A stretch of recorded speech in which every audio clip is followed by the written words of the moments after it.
Bakit nga ba na maraming tao ang naniniwala sa mga pamahiin kahit gaano pa ito ka-outlandish o kakaiba? Halimbawa, sa Lithuania, pinaniniwalaan nilang ang pag-whistle sa loob ng bahay ay maaaring magdulot ng pagdating ng mga demonyo.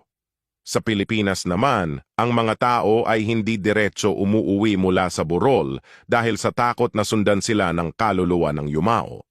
Isa sa mga pinakakilalang pamahiin ay ang numerong 13 na madalas itinuturing na malas. Kaya naman, maraming gusali ang nag-i-skip ng ika-13 palapag at dumidiretso na sa ika-14 pagkatapos ng ika-12. Ayon sa ilan, ang pamahiing ito ay nagmula sa Code of Hammurabi.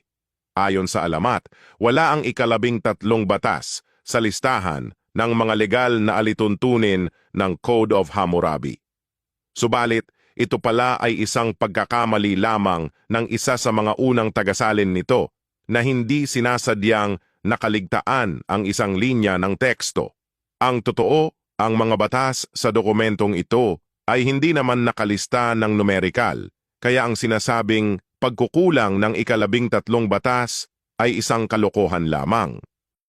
Para sa iba, ang malas na dulot ng numerong 13 ay nakaugat sa Biblia. Pinaniniwalaan na si Judas Iscariot ang ika-13 bisita sa huling hapunan. Dahil si Judas ang nagkanulo kay Hesukristo, ang kanyang papel bilang ika-13 bisita ay nagdudulot ng malas at kapighatian. Sa Norse mythology naman, sinasabi na ang kasamaan at kadiliman ay dumating lamang ng si Loki, ang Diyos ng kalokohan, ay dumating na hindi inanyayahan sa isang handaan sa Valhalla. Bilang ika-13 bisita, ang kanyang pagdating ay nagdulot ng kawalan ng balanse at kapayapaan sa selebrasyon at mula noon, hindi na naging pareho ang mundo. Ngunit, ang pananaw na malas ang 13 ay karaniwang nakikita sa kanluran.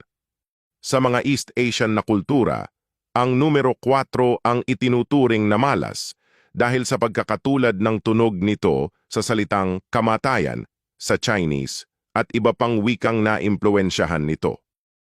Ano sa palagay ninyo? Malas nga ba ang numerong 13?